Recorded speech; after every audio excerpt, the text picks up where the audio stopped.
Hey guys, Ryan Earnhardt here from CreativeSoundLab.tv.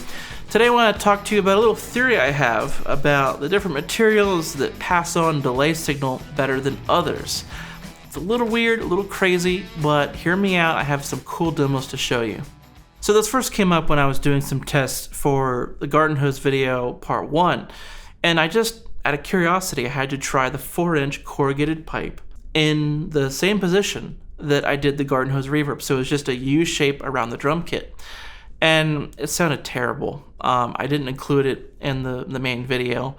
I went ahead and shared it with my Patreon page for my supporters there, but it just didn't work. It was bad.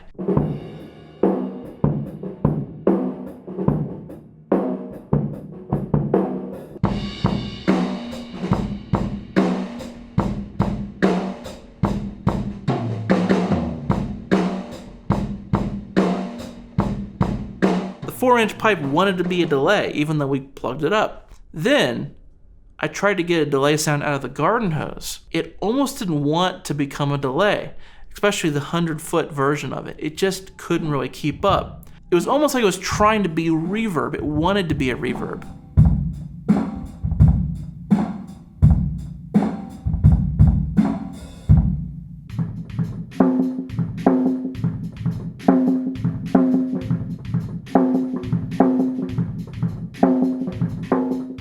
So I have a theory that the larger the diameter of the pipe, the hose, whatever it may be, the larger diameter, the better it is for delay and the more taps you're going to get. So the 4-inch pipe, you get multiple taps and you can actually hear the tonality change with the taps. Mixerman's crazy pipe delay, that was 100-foot corrugated pipe in that video. This, in the previous videos, this garden hose, 100 feet, you can barely hear the delay. So it really wants to be a reverb where the larger diameter wants to be at a delay.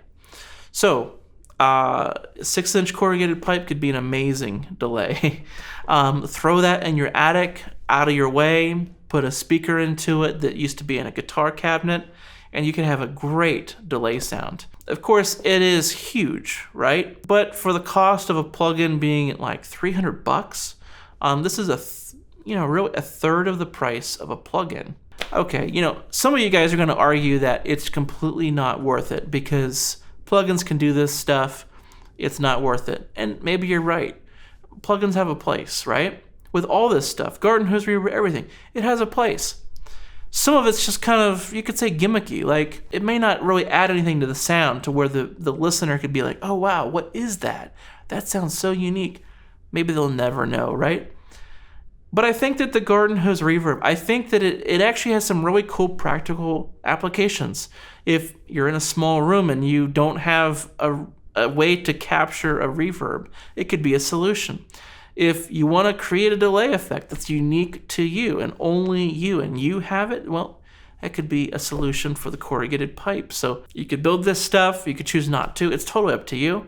I use plugins all the time, but if I want to capture something on the tracking day and I want to try to really chase after something creative, I'm probably going to reach for something tactile. But I'd love to know your thoughts. Be hanging out in the comments below.